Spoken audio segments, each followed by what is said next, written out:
Reprise des discussions entre l'AFC M23 et le gouvernement de la République démocratique du Congo. Et là, nous sommes à Genève, en Suisse. Mais sur le front, la violence n'étarit pas. Plus de 3 semaines des combats sans fin dans les hauts plateaux décalés dans la province du Sud Kivu et des milliers d'habitants sur les chemins de la brousse fouillant les hostilités.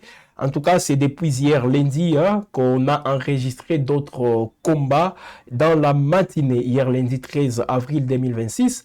Voilà donc ces nouveaux combats ont opposé les groupes Wazalendo aux troupes de l'AFCM 23 dans plusieurs villages des hauts plateaux décalés au sud Kivu. Alors parmi les axes concernés figure Tchabombo, là c'est dans le village Nyalugusha, un groupement des Iralo, voilà, c'est groupement des Iralo qui est aussi voisin même du territoire des Massissi au nord Kivu, et c'est là où les éléments Wazalendo tentent toujours de déloger les troupes de l'AFC M23. Des sources locales indiquent que sur l'axe Katasomoa, précisément au niveau des Nyawaronga et même à Nyamugari. Voilà donc dans les villages de Murangwa, voilà, un groupement de Mubuku ainsi que Mwamidjui. Voilà, là c'est en tout cas les territoires de Kalehe qui restent toujours le théâtre de tous ces affrontements, qui restent toujours tandis une situation très très confuse, alors que avant-hier, donc le dimanche 12 avril, c'est une journée qui a été marquée par un calme précaire, mesdames et messieurs. Des combats ont donc repris à nouveau avec une forte intensité. Selon les témoignages donnés par quelques défenseurs des droits humains dans la zone, qui sont bien sûr de la société civile et qui nous donnent toutes ces informations qui viennent justement pour que le monde soit au courant de tout ce qui se passe dans les sites Kivu, précisément en territoire décalé. Alors depuis plus de 4 semaines maintenant, toutes les écoles restent fermées dans la zone. Imaginez, 4 semaines, ça fait déjà un mois que les écoles sont fermées dans cette zone. Les écoliers et même les élèves sont dans un risque très élevé de connaître une année blanche. Il faut le préciser. Un risque très élevé qu'ils puissent commettre une année blanche, avec notamment des interruptions régulières.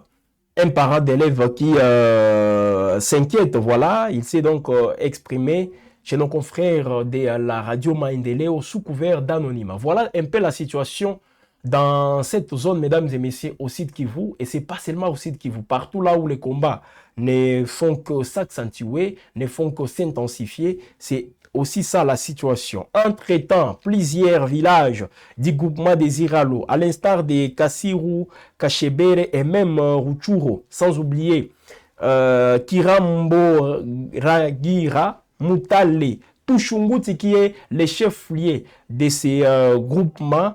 On peut aussi citer Mutatira et Bunje, sont toujours vidés de leurs habitants. Imaginez le nombre des habitants. Parce qu'avec toutes ces localités, comme je viens de les citer, mesdames et messieurs, ce sont des milliers. À un certain moment, on parlait même des plus de 48 000 déplacés juste pour un seul jour au niveau des Tushunguti. C'était la semaine passée. Alors, la plupart d'entre ces gens-là, ces habitants, voilà, de ces localités que je viens de citer, la plupart d'entre eux ont pris la direction du groupement Wallo-Walloanda dans le territoire de Walikale, au nord Kivu. Et là, on rapporte, mesdames et messieurs, la présence d'au moins 48 900 déplacés qui vivent dans des conditions aussi précaires. Là, c'est l'aspect humanitaire qu'on ne peut pas aussi minimiser. Parce que quand il y a les combats, les répercussions, disons les conséquences directes, c'est au niveau des populations. Pendant que les négociations des Doha entre l'AFCM 23 et le gouvernement de la République démocratique du Congo ont repris hier lundi en Suisse, justement, des organisations de défense des droits humains, mais les acteurs de la société civile estiment qu'il est temps de mettre fin à la violence armée qui ne fait qu'accentuer la souffrance de la population. Voilà, les lanceurs d'alerte qui s'expriment aussi en faveur de cette même population. Voilà donc la situation dans toutes ces zones, mesdames et messieurs, surtout à Calais. Alors pendant ce temps, on a vu aussi côté AFC M23 des dénonciations accusant les forces de la République démocratique du Congo. Et là, c'est Laurence Kanyuka qui a fait justement une mise à jour hier lundi. Selon lui, lundi 13 avril 2026, à 6h10, les forces coalisées du régime de Kinshasa ont lancé des attaques contre plusieurs zones densément peuplées, notamment Tchabombo, Matare, Gishihe plutôt, et Mwamiwiji dans le territoire de Calais. Oui, on vient aussi de revenir justement sur tous ces combats. Là, c'est tout à fait vrai parce que nos sources sur place, mesdames et messieurs, les confirment. Il dit encore, à partir de 8h30 hier lundi, jusqu'à présent, parce que c'est un tweet qu'il a fait, ces mêmes forces poursuivent les pilonnages des zones densément peuplées à Bidegu et Kalingi, à Minembwe, au moyen des drones de combat. Alors, ça ne s'est pas arrêté juste pendant la journée ou même juste le matin. À 18h30, hein, il dit encore, de 18h30 jusqu'à 18h45, un drone de type CH4 a bombardé les zones habitées de Shingisha et Kinumbi dans le groupement des Ruhinzi. Voilà, le groupement des Ruhinzi, justement, qui est aussi concerné. Voilà, là c'est dans le territoire de Massissi, au nord Kivu. Par ailleurs, tout au long de la journée, des drones kamikazes ont ciblé de manière répétée les localités de Bidegu, Gakenke et Kalingi au niveau des Minembwe. En tout cas, c'est ce que dénoncent les porte-paroles de l'AFC M23. Alors, on peut directement faire les points sur la reprise des négociations entre Kinshasa et l'AFC M23 en Suisse, hein, bien sûr, comme vous le savez. Et là, c'est avec quelques détails qu'on peut vous donner sur les différentes délégations. Pour une fois, en tout cas, l'AFC M23 se présente avec une délégation très renforcée, avec des figures bien connues au niveau de la classe politique en République démocratique du Congo. Les anciens collaborateurs du président Félix Tshisekedi, qui font partie, bien sûr, des experts que l'AFC M23 a envoyés à Doha. Donc, les discussions ont repris et ça passe déjà à une vitesse supérieure, hein, mesdames et messieurs, en ce qui concerne les processus de paix. Et là, le mouvement, avec ce qu'il a fait, vient d'envoyer une délégation élargie de 12 membres. Imaginez, une délégation élargie de 12 membres en Suisse, où des négociations sont donc en cours avec le gouvernement congolais. Une équipe composée de 6 délégués. Donc, parmi les 12, il y a 6 délégués officiels et des 6 experts, ce qui traduit bien sûr la volonté du mouvement de peser davantage dans ces discussions. Alors, parmi les délégués figure Benjamin Bonipa, que vous connaissez, René Abandi, il était aussi là à Doha, Jean-Paul Chaka, Jean-Pierre Alumba, Omokoko, Donna Muganza et Fred Kagorora. Voilà déjà les 6 délégués officiels de l'AFC M23. À leur côté, 6 experts viennent renforcer l'ossature technique de la délégation. Des profils retiennent particulièrement l'attention. Et là, on voit Claude Ibalanki et Colomba. Vous le connaissez très bien. Il était de passage à Goma, disant qu'il vient faire une offre à l'AFC M23. C'est même les jours de son point de presse qu'il avait dit, voilà, qu'il a rencontré la coordination de l'AFC M23 et il a fait une offre. C'est à eux de voir si ça passe ou pas. Alors, tout juste après, nous tous, on a été surpris, c'est quand même, il faut le dire, de voir que Claude Ibalan, qui fait partie, bien sûr, de ces groupes d'experts de l'AFC M23 à Genève, en Suisse. Lui qui fit coordonnateur du mécanisme national de suivi de l'accord cadre d'Addis Abeba et ex-ambassadeur itinérant du président Félix Tshisekedi.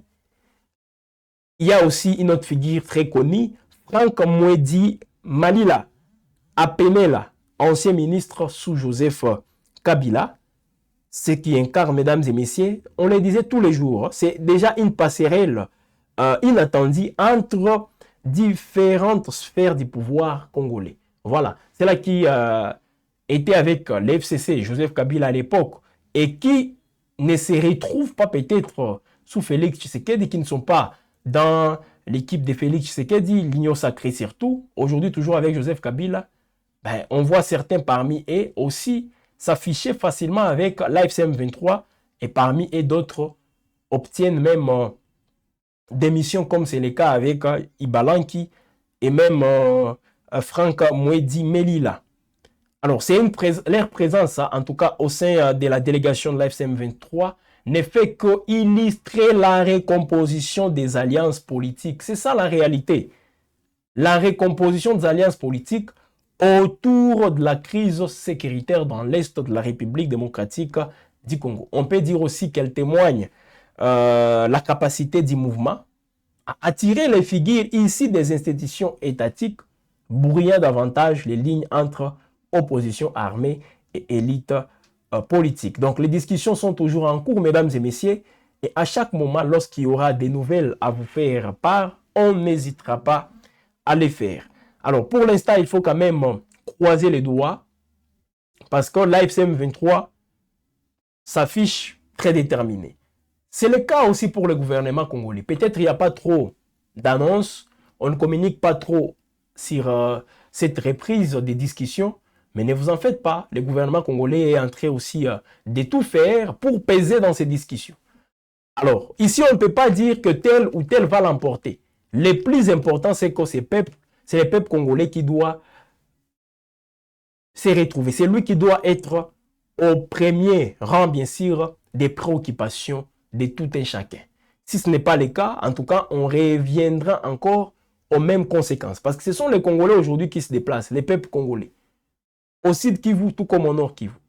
Ce sont ces Congolais aujourd'hui qui ont du mal même à mener les opérations monétaires. Pourquoi? Parce que les banques sont fermées. Les aéroports par-ci, par-là ne sont pas opérationnels. Alors avec tout ça, voilà, vous allez comprendre avec nous que les victimes principales dans tout ce qui se passe, voilà, ce sont ces populations. Donc comme ce sont elles les victimes principales, il y a lieu donc de songer ou disons de penser à ces populations. Lorsque vous discutez, il faut voir, mais on dit ça. Mais est-ce que le peuple va se retrouver dans ce que nous sommes en train, c'est à quoi nous sommes en train d'insister? Si on va avec cette mentalité, j'espère qu'on peut trouver des solutions. Une solution, c'est celle qui rencontre, bien sûr, qui met en avant plutôt l'intérêt des Congolais. Et si ce n'est pas le cas, on sera toujours en train de revivre les mêmes situations. Alors voilà un peu, mesdames et messieurs, ce qu'on peut vous dire, c'est que les combats continuent. Pendant qu'ils sont à Genève, ils sont aussi en train de s'affronter.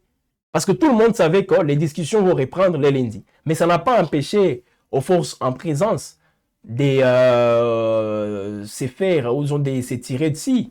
Des armes lourdes, des armes légères, des avions de chasse, tout ça, les drones kamikazes. C'était ça la journée d'hier, lundi 13 avril 2026. C'est ça, mesdames et messieurs, la réalité sur terrain. Alors nous, on ne fait que vous informer. On ne fait que vous mettre au parfum de l'actualité, mesdames et messieurs, car vous le méritez. Alors, on est donc à la fin de cette production. Nous vous disons encore merci d'avoir été nombreux en train de nous suivre. Nous voulons encore vous voir aussi nombreux en train de commenter. Qu'est-ce que vous pensez, mesdames et messieurs, de ces deux réalités? D'une part, on discute à Washington, non, à Genève, sous facilitation américaine. Pendant ce temps, sur les lignes de front, ça bouge énormément. Les partis s'affrontent sans merci.